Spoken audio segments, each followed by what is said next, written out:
మనకు అక్కడ ఇక్కడికి వచ్చుతూనే లేదు. వీడియోలో కనిపిస్తే మనకు కనిపించదు.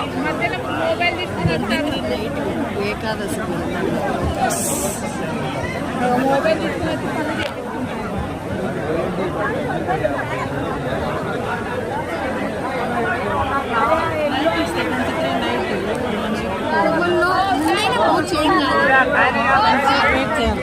ఏం కాదు.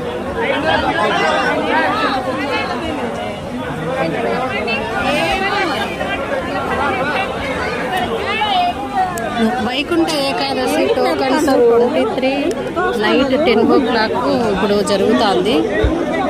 నెక్స్ట్ ద్వాదశి టోకన్స్ వస్తాయి. నైట్ 10 దాటిన తర్వాత ఇంకా మనకు 2 hours గ్యాప్ ఉంది.